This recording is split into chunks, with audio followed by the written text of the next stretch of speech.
আজকে বর্তমান যুগে কিছু মানুষ এই কোরআনের ভুল ধরতে চাইছে, এই আমাদের ইসলামের ভুল ধরতে চাইছে, আমাদের নবীর ভুল ধরতে চাইছে, আমাদের হাদিসের ভুল ধরতে চাইছে। এরা ব্যর্থ হবে, আমরা বিলিভ করি, আমরা এর উপরে বিশ্বাসী যে এরা ব্যর্থ হবে। কারণ বড় বড় বিদ্যার এই কোরআনের ভুল ধরতে গিয়ে ব্যর্থ হয়েছে, ফেল হয়েছে, ফেলার হয়ে গেছে।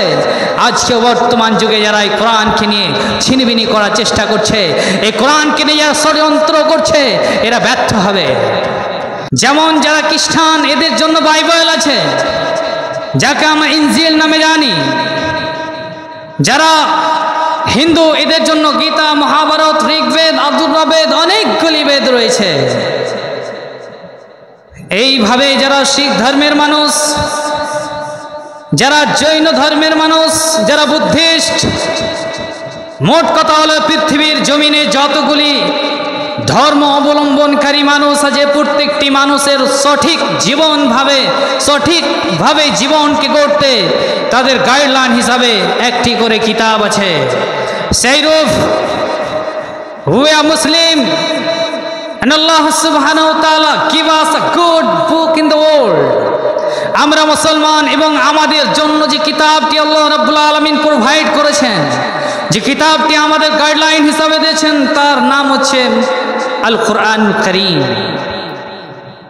এই কোরআন সম্পর্কে আমাদের জানতে হবে, কোরআন সম্পর্কে আমাদের বিদ্বান হতে হবে। আজকে বর্তমান যুগটা যদি আমরা পর্যবেক্ষণ করি, অনুধাবন করি, বর্তমান বিশ্বকে নিয়ে যদি আমরা চিন্তা ভাবনা করি, তাহলে আমাদের যদি কোরআনের জ্ঞান না থাকে, আমাদের যদি ইসলামের জ্ঞান না থাকে, আমাদের যদি হাদিসের জ্ঞান না থাকে, তাহলে যে কোনো মুহূর্তে আপনাকে সমস্যার সম্মুখীন হতে হবে, এর কোনো গ্যারান্টি নেই। আপনাকে যে কোনো মুহূর্তে জিজ্ঞাসিত হতে হবে যে আপনি যে ধর্মটা পালন করছেন, এই ধর্মের বৈশিষ্ট্য কি, গুণাবলী কি, এর সিফাত কি। আপনারা যে বই কিনে এত চিল্লাচিল্লি করেন, এত উল্লাসিত, এত খুশি, সেই বইয়ের ব্যাপারে আপনাদের ধারণা কি আছে? আপনারা যে নবীর উম্মত বলে নিজেকে পরিচিত দেন, সেই নবীর পরিচয় কি, সে নবীর গুণাবলী কি, সে নবীর সিফাত কি, এটা কি আপনার জানা আছে? যে কোনো মুহূর্তে আপনি জিজ্ঞাসিত হতে পারেন। এর কারণে বন্ধুগণ আমার, we have to make allrounder in every field. আমাদেরকে প্রত্যেকটি ক্ষেত্রে অলরাউন্ডার হতে হবে। ইট মে বি কোরআন ও হাদিস, ইট মে বি জেনারেল নলেজ।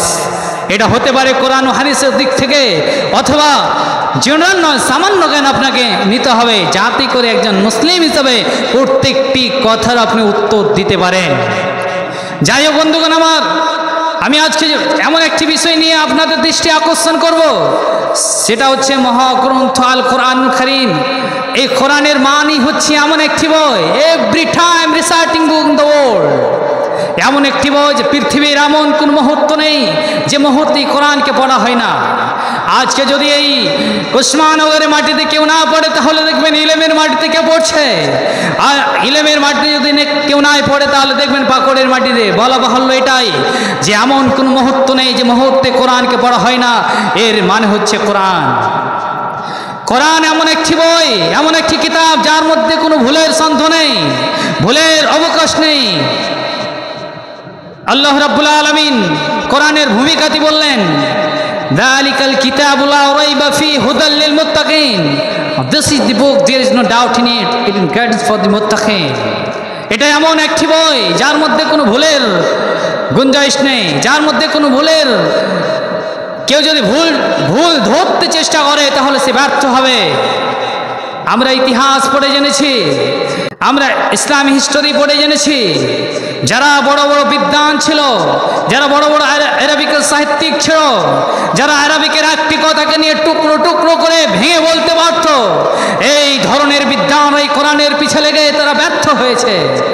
আজকে বর্তমান যুগে কিছু মানুষ এই কোরআনের ভুল ধরতে চাইছে, এই আমাদের ইসলামের ভুল ধরতে চাইছে, আমাদের নবীর ভুল ধরতে চাইছে, আমাদের হাদিসের ভুল ধরতে চাইছে। এরা ব্যর্থ হবে, আমরা বিলিভ করি, আমরা এর উপরে বিশ্বাসী। যে এরা ব্যর্থ হবে, কারণ বড় বড় বিদ্যার এই কোরআনের ভুল ধরতে গিয়ে ব্যর্থ হয়েছে, ফেল হয়েছে, ফেলার হয়ে গেছে।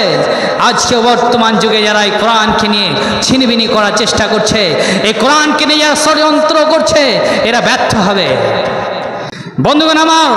কারণ এই কোরআনের নাজিল কর্তা, এই কোরআনের রিভিলেশন করনেওয়ালা হচ্ছেন আল্লাহ রাব্বুল আলামিন। আর তিনি বলছেন আমি কোরআনকে অবতীর্ণ করেছি এবং এর রক্ষণাবেক্ষণ দায়িত্ব আমার। যাই হোক, এর নাম হচ্ছে কোরআন। কোরআন এমন একটি বই যেটি স্বয়ং আল্লাহ রাব্বুল আলামিনের নিকট হইতে আসা। কয়েকটি পয়েন্ট আপনাদের সামনে তুলে ধরি।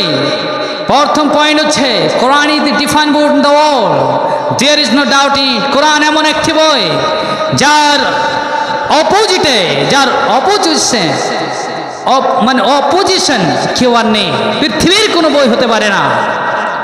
এই কোরআন দিয়ে যদি আমরা জীবন গড়তাম, এই কোরআন দিয়ে যদি আমরা জীবনকে সুষ্ঠুভাবে গড়ার চেষ্টা করতাম, তাহলে পৃথিবীর বুকে এত মার খেতে হতো না, এত লাঞ্ছিত অপমানিত অপদস্থ হতো না।